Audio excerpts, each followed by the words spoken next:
Here in New York City, Tuesday, a lawsuit was filed against Mayor Michael Bloomberg and Police Commissioner Ray Kelly, among others, by the ACLU and the Clear Project of the City University of New York. The suit alleges the city conducted illegal surveillance of Muslim communities, targeting them for, quote, discriminatory and suspicionless surveillance.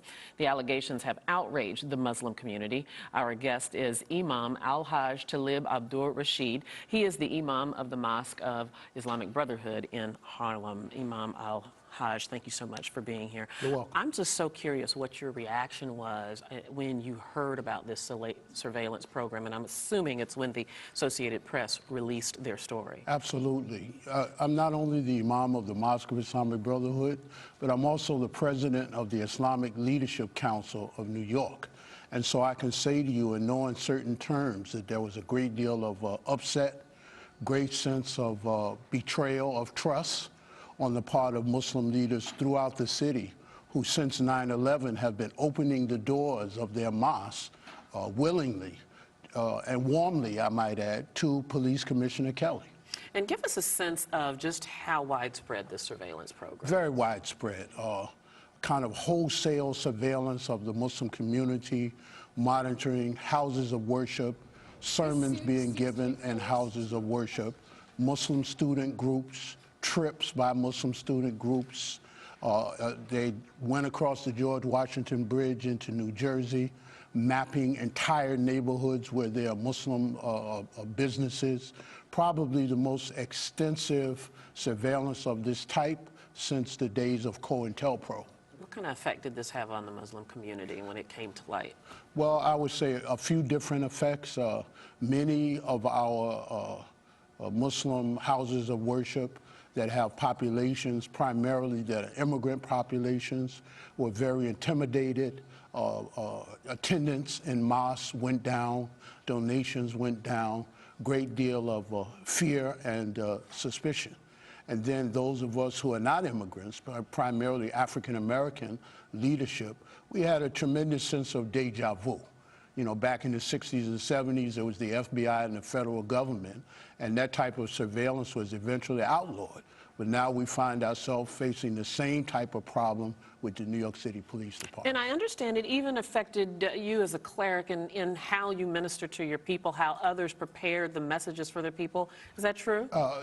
I would say that many of the imams, not all of them, but many of the imams experienced that, yes.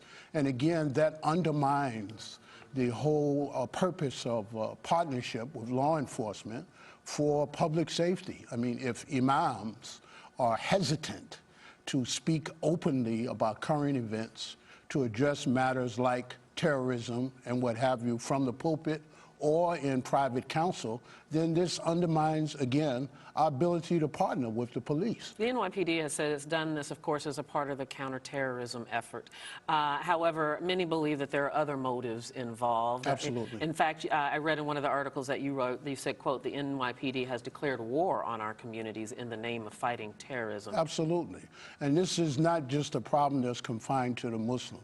If one views those AP reports, which everybody can go online and look at, you see, for instance, there was one report where they mentioned the mosque that I lead and several other mosques led by African Americans, and they mentioned us not in suspicion of domestic terrorism, but they expressed, quote, a particular concern about us because of our public opinions on the killing of Sean Bell.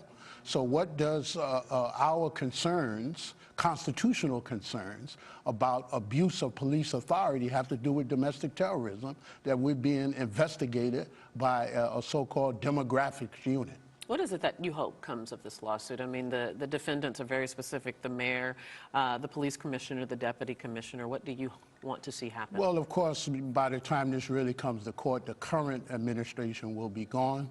So we're really looking forward on managing the problem. We want to make sure that the program itself has ceased.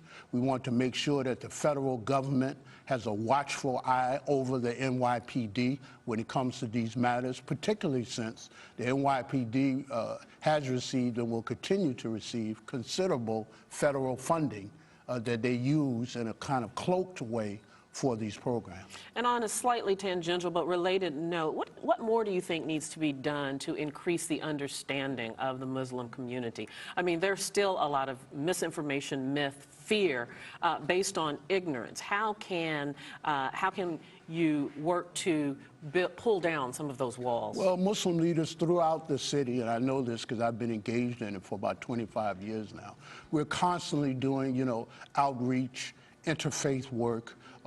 We would encourage the Muslim community to continue to strive to be good neighbors to everyone, and the NYPD, they need to repair their relationship with us, and that's going to take a long time.